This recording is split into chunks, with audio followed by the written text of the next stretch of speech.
because there's more of them than us. If you think a mashup involves potatoes, no way. You may want to stay tuned. Trademark G of the Evolution Control Committee is here to show us how to mix up a myriad of musical ingredients and make it mash up. After the break, stay right here.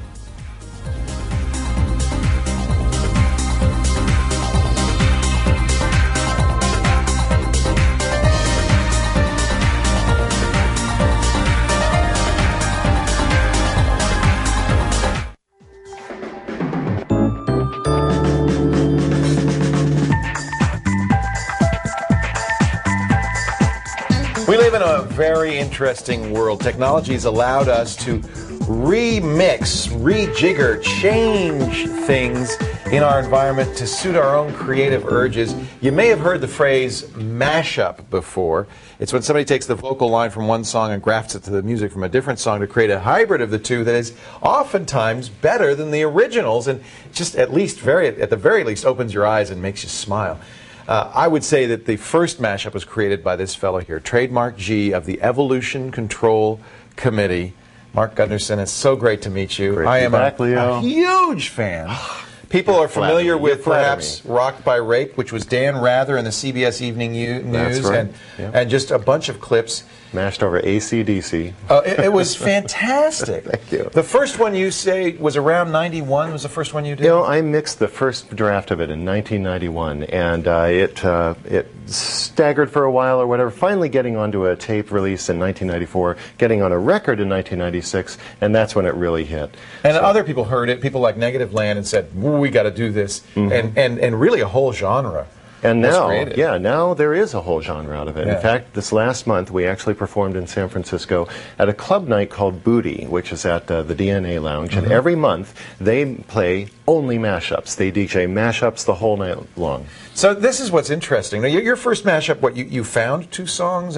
How did you figure out which two to do? You know, Leo, I can actually remember when I went to the thrift store and I found the Herb Alpert and the Tijuana Brass's Whipped Cream and Other Delights and brought that home, and actually right after that I went to a record store, Public Enemy, 12-inch that on the flip side had just an a cappella, a vocals-only version. Yeah, the rap artists started very early on to do, because right. I guess did they want people to remix their stuff? Is that why they would do a cappella versions of their Sure rap? Seems like it. Why would they put the vocals It's for only out DJs, there? probably. It is, right. Yeah. It's for DJs, usually mixing the hip-hop vocals over other hip-hop beats. Now that made it easy for you. I just took the kind of alternate way out there and mixed it over Herb Alpert. That made it easy for you, but a lot of stuff you take the vocals off of that have background music. How do you do that? That's a lot tougher, and there's a lot of different techniques and ways to actually make that work. There's the easiest way is there's a method that you can make karaokes out of a lot of songs. Right. You've probably seen some sort of filters, software, or other things that'll do that. They remove the vocals. Right. There's a way that you can do something like that where you basically do the opposite. You remove the music. You remove the left channel and the right channel, and whatever's in the center channel mixed in the center is usually the vocals. Sometimes and that's a little what's drum, left. but usually it's the vocals. Right, and that's how it's done. So the first one you did on turntables to a recorder. Now you're using this. This is Ableton's Live software. So now we're running Ableton Live to actually be able to do this live, just like the title says. And you have hundreds of snippets in here? Yeah, this is something that we put together, I put together over the past about 6 months, but the last month has been a really busy one for the ECC. We debuted this at DNA Lounge. We also, by the way, I wanted to tell you about this for a moment. We had karaoke. What's that? It's theremins for karaoke. Theremins are those weird instruments you hear in sci-fi movies where a guy plays it with his hand. Right, you hover your hands in front of it. The Beach Boys used them as well. Exactly, good vibrations. And so we actually did a karaoke night where you could try to play theremin to your favorite song. I like that. That's fun. So we did that as well as this and an appearance at the Power Tool drag races. But then debuted this Ableton Live software, which I set up with a whole bunch of different samples, loops, bits and pieces from all my favorite music out of my music you know collection. this so well, these thousands of clips, you can actually do this live. Yes, and that's what I did. Here, I'll show you a little bit of how it works. Okay. Okay, first of all... Actually, before you do that, I want to show... We have a clip. This is kind of shot guerrilla video at a show you did. let's take a look at that. And you let the audience mix it. Absolutely. With these wheels. I think we have a little video of this. So the audience would go up and they would spin the wheel and choose a clip. It's the wheel of mashup there. We're going to see it's being spun here in a moment. And then they choose it, and then you mix it in? What happens is that the wheel spins, and there's two wheels. One lands on the music, and the other lands on the vocals. There they go.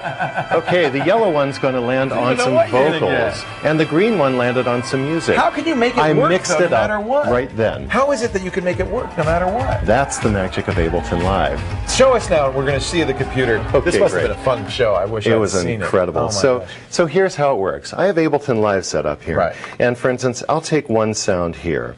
Now, this sound happens to be Human League. Don't You Want Me, Baby. You remember that one? Me, baby. So let's just play a little bit. Do you ever get in trouble with these companies? I mean, do they mind that you're doing this? Well, they probably do. But on the other hand, this is done more in a DJ context. Right. So Live here performance. I'm spinning these at a club, much like a DJ would spin a record. Traditionally, that's been accepted. Okay. Yeah.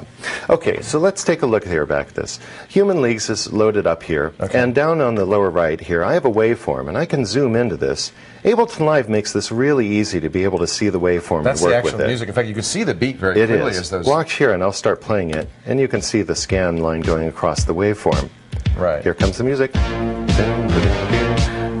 Okay, so if I want to, I can actually just use only the beat, for example. Let's set a little loop here, for example. I'll drag it up here to just get the first two measures here. Now, when we play it, we're just hearing the beat. Okay. And it's just looping over and over. I can't hear it, actually. Okay, we need to bring it up in the studio so Mark can hear it. Oh, there we go. Thanks very much.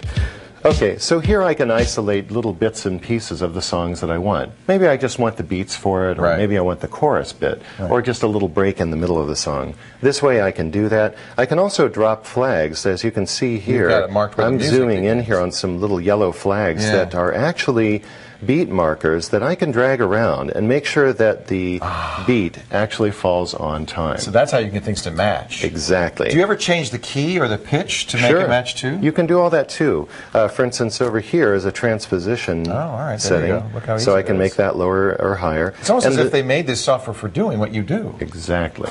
I don't think they did, or maybe they did, but a lot of people use it for actually being able to sample and include stuff live. You can sample live instruments and put them into this mix and keep them in time. Something? Can you? By this is your all Ritalin. means. This is the, what is it called? The Ritalin? Ritalin Ruckus. Ruckus Is the mix that we put together. So let's just play a little. It's a 40-minute mashup, ladies and gentlemen. So for example, I've got the Human League going here, and I could match in, let's say, vocals from the Beastie Boys.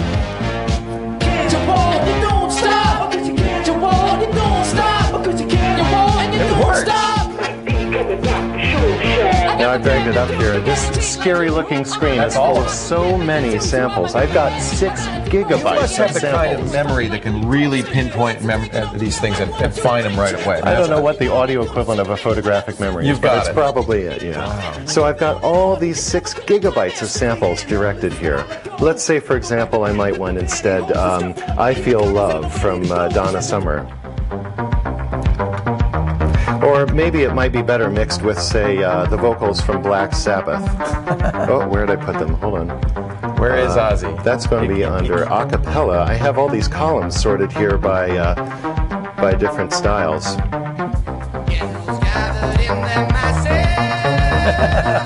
The thing is, when you know these songs and you hear them mixed like this, there's something that happens to the brain. You just go, wow! That's not right. But, and yet, my brain's breaking. it's fresh. It's really exciting. It's a lot of fun. So we can add new beats on top of this. And you might we can add crossfade more. in and out. Exactly. We can use each of these columns as like a different track. So I can mix up, say, I'll mix down the Donna Summer right now. And we can mix the Donna Summer back up.